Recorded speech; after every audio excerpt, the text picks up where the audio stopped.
Hey, what's up? This is Venger Satanis, and I'm going to be reviewing the Game Master NPC face cards. Um, there's a bunch of different sets from Pathfinder or Paizo or Game Mastery Company. I don't know. Anyway, I before buying them, I tried to find pictures of these cards online, where they're sold, other reviews on various websites and blogs, and just Google images. I found very, very little. At most, like 5 or 6 cards per deck.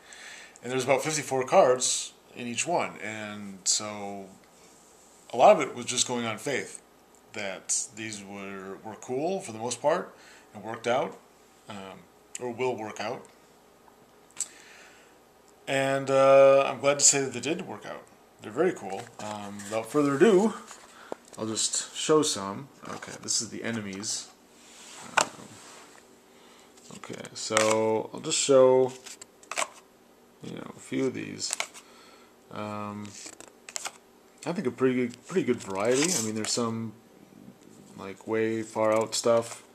A lot of things that would be good just for general NPCs or even player characters. For me, it's almost just as important to have a good variety of player character faces than it is NPCs, because you want your character to be represented, and I think a player will identify and relate to his character more if he's got like a little image. Like, let's say Charlie is sitting there, and then he could have like a little thing. I'll probably build like a little, I don't know, whatever, piece of paper that says like Charlie's character's name, like Gan or something like that. And maybe 1 or 2 distinguishing figures, and then right alongside will be his picture, and then, he can, look at it if he wants, and then other characters will be able to look at it, and then, there you go. So, a lot of different artists that do these.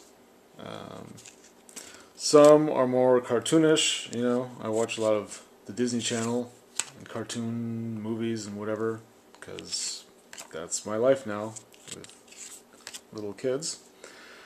And so some look like that, but some look like really cool illustrations, and some look actually really awesome. Yeah, good variety. So let's look at these. The Game Master Friends and Foes. So, like I said, some are fairly typical. You could use these in any kind of scenario or campaign setting. Some are pretty weird and unique, but that's not necessarily bad.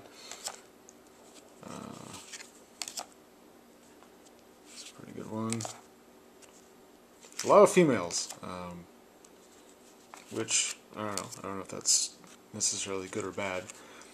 I don't know how many NPCs or player characters are going to be female, but it's always nice to see a pretty face, I suppose. Okay, that's enough of that. Let's go to these guys, urban NPCs. Okay, no, these are backwards. Okay.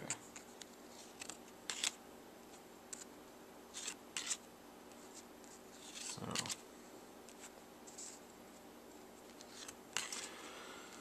yeah, I mean, you see these faces, these characters, and it will spawn different thoughts and maybe adventure seeds and things like that. You get creative and be like, oh, this guy looks like,